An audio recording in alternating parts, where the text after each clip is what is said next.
showcase their creativity, don't get people to commit to quality support. And sometimes at times who just want to survive, we supply them something. Where you can actually make all these things work. But here in Nigeria, it's difficult to actually sell our program to stations. You can't let one thing suffer from the other.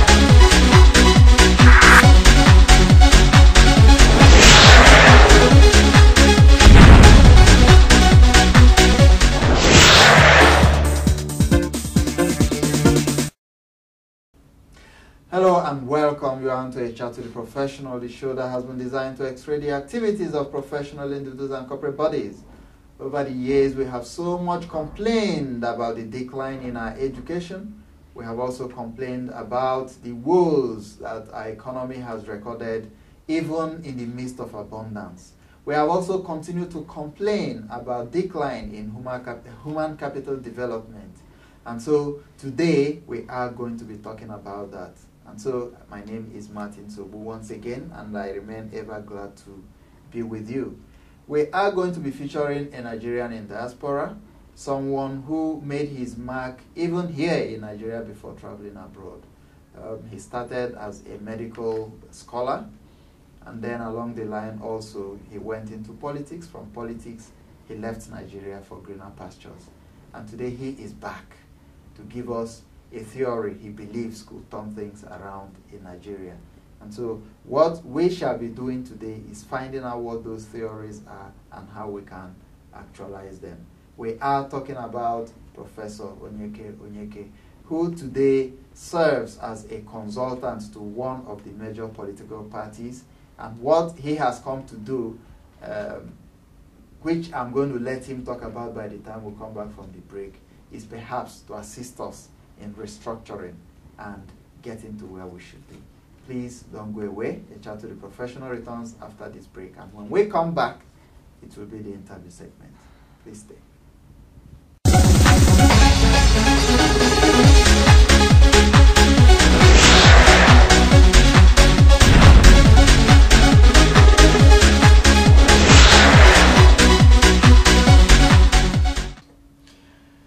You're welcome back. You're still watching A Chat with the Professional, the show that has been designed to x-ray the activities of professional individuals and corporate bodies. Like I mentioned to you in my introduction, today once again, we are going to be having another key professional, a Nigerian in the diaspora, who has decided to come home and perhaps share with us the experiences he has garnered over the years in his sojourn. And so, join me now as I welcome Professor Onyeke Alpheus Onyeke. You're welcome to the show. Thank you very much. Now, you've gone, you've seen, and I believe you've conquered. What was Nigeria like when you left, and when precisely did you leave Nigeria for New Zealand? Well, Nigeria was a country seeking democratic resuscitation when I left it. I left Nigeria in 1994 and stayed in Nigeria overseas for such a long time. And came back for the first time in 2006 and got enticed into coming to rehabilitate Nigeria, because instead of Nigeria being resuscitated and rehabilitated socioeconomically and politically, it seems it's gone into coma.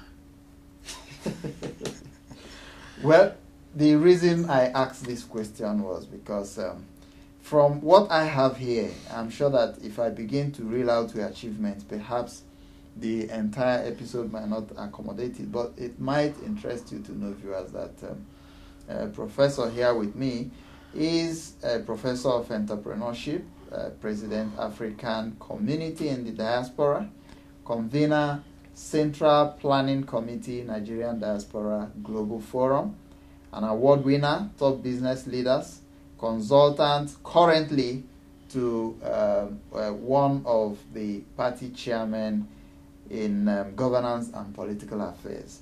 And so the reason I asked that question was because I needed to know why you are back, what Nigeria was like when you left, and what you think you've got to offer. Now, you say Nigeria needs rehabilitation. In what ways? And what do you think Nigerians in the diaspora, people like you who have gone there, seen, conquered? I understand that in New Zealand, you are one of the power brokers when it comes to installing presidents or leaders in that country. With your experience over time, what do you think you can offer to the country? I think my achievement is that I propounded 3 equations in leadership. All right. And one of those equations is perfectly organization leadership. And that is talking about 7P divided by TLC will give you PO, and it will give you 1, which is unity. And the 7Ps are talking about politics of organization, policies of organization, principles of organization, procedures of organization, process of organization, practice of organization, and protocols of organization. If you divide it by the technology available to the organization, and the laws and rules and regulations of the organization, and the culture of the people that are within the organization, you get a PO, which is a perfect organization, and that will give you a unity. What I'm saying is that if I go to AIT for now, I will be able to say the people that are from AIT behave in a certain way, and that I don't need to be introduced so that I know AIT is a perfect organization. Can I just ask you a simple question? What did you undertake in your undergraduate level? Well, actually, it's interesting because I started as a medical lab scientist, specializing in hematology and blood transfusion. And then what happened with all that? But along the line, I went into politics. After my youth service, I was elected into Enugu State House of Assembly, and I stayed in Enugu State House of Assembly between 1992 to 1993, where I chaired Health Committee, Information, Youth and Sports, Social Development and Culture. And that drew me to the conclusion that one policy made to change healthcare is more than 200 patients cared. So why did you run away? I didn't run away. I went on self-exile to actualize my intellectual ambition. I see. Now, having actualized that, you've come back to Nigeria. Yes. You've seen the way it is. Yes.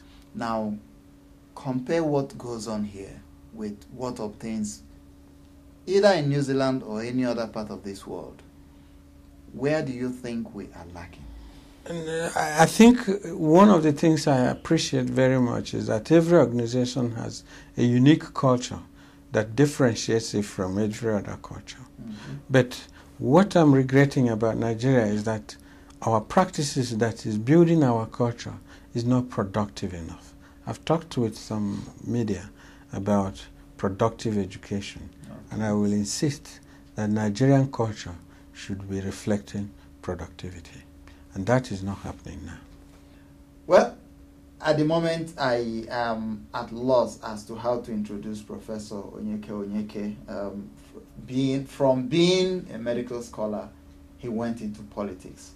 And today, like I said, I do not know what to call him: an entrepreneur, a politician, or a medical practitioner. Please don't go anywhere. We must take a break now, and the chat to the professional returns after this time out. Please stay.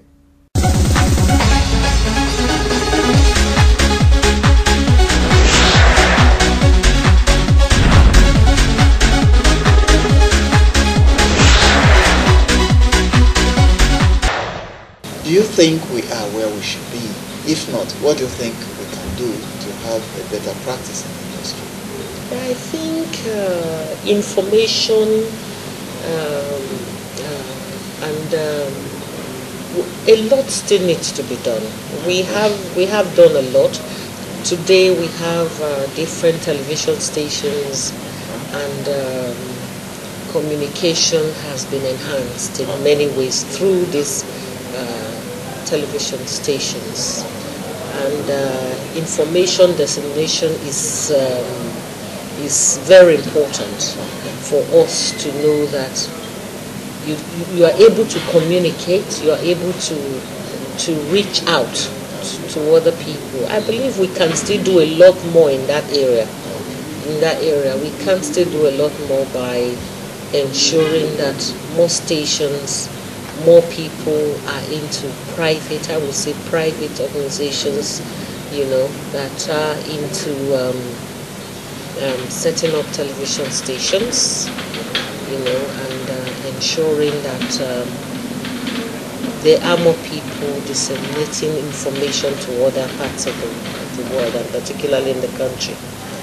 Thank you very much. You're welcome. Thank you. It's really interesting. TV started so long ago, but and then we started much ahead, than other people. I wish we will catch up.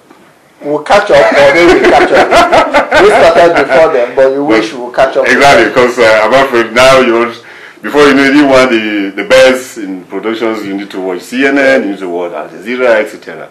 Okay. The fact that we got television before most of these other countries, do you think we are where we're supposed to be?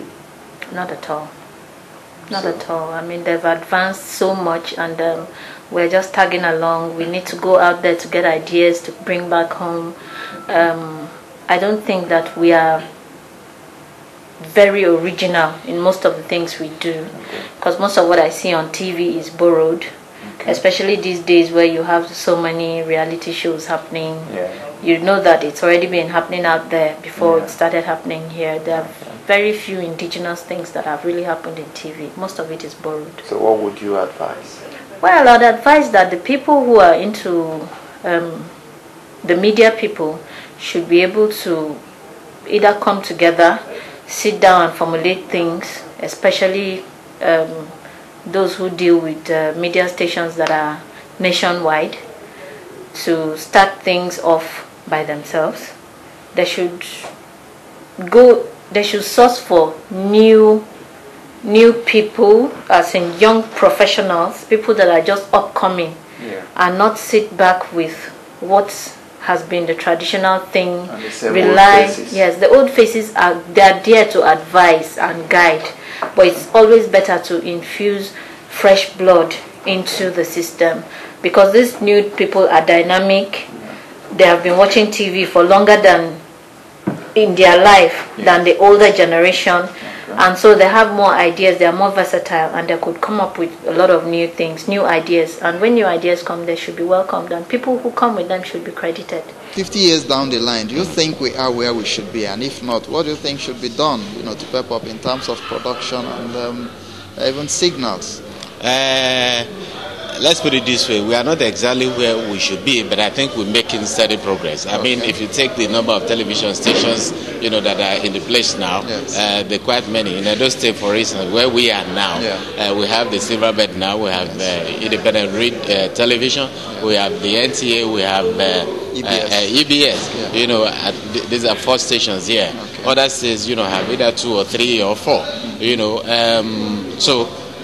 Compared to what we had 50 years ago, when it was only one station, WMBS, right? Yeah. Great. Now, so if you look at it, exactly, WNTV. Now, if we have this much now, that means that we have, gone very far. But I still think that we need to go, beyond that in terms of programming. Some of the programs that we have, they are not, they're good, but we can improve on them. That is, I'm talking in terms of quality and production too. So we have done well, but I think there is a lot of room for improvement.